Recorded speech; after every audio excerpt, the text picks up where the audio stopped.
एक बार एक व्यक्ति भगवा चोला पहन के ट्रेन से जा रहा था। उसके सामने दो अंग्रेज औरतें बैठी थी जो कि उसका भगवा चोला देख के उसका मजाक उड़ा रही थी। अचानक से दोनों अंग्रेज औरतों की नजर उस व्यक्ति के हाथ की घड़ी पे पड़ गई जो कि थोड़ी महंगी लग रही थी। तो उन अंग्रेज औरतों ने सोचा कि क्यों ना इसे लूट लिया जाए।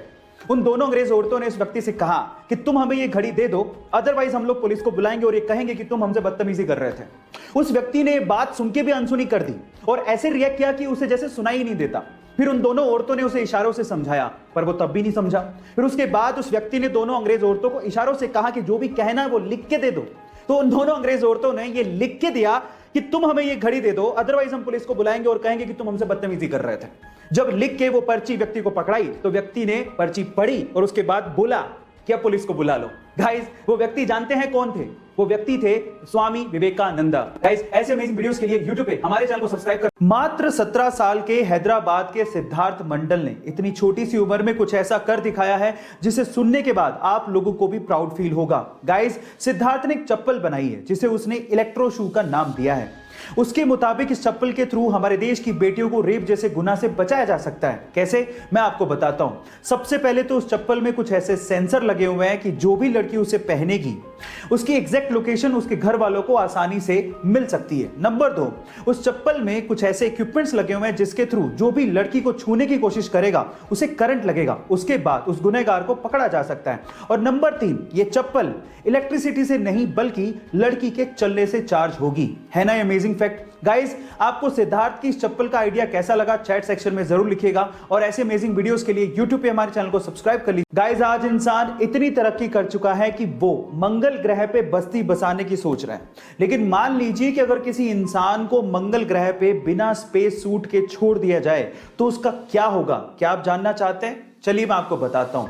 सबसे पहले तो मंगल ग्रह के वायुमंडल यानी कि एनवायरनमेंट में 95% CO2 यानी कि कार्बन डाइऑक्साइड है और ऑक्सीजन नाम मात्र की है।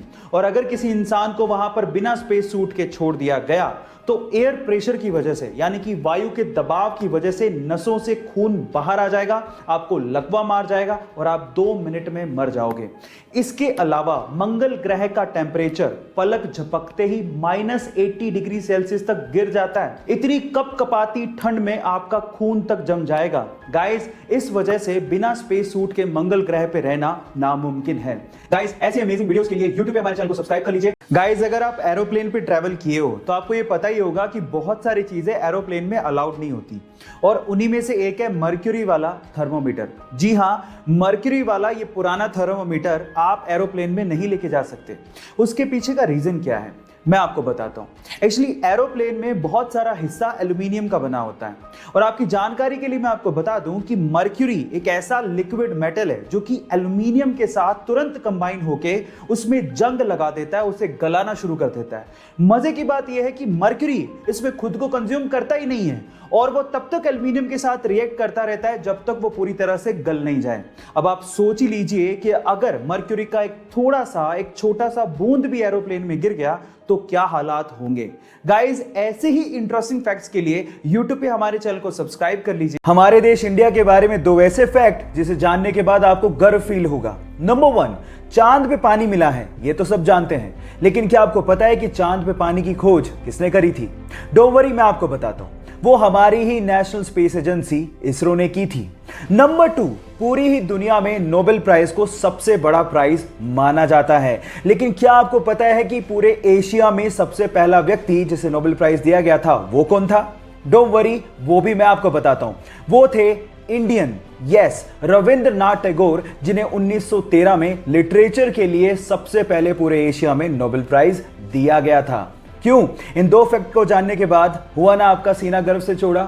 सो गाइस, इसको शेयर करना लोगों के साथ मत भूलिएगा।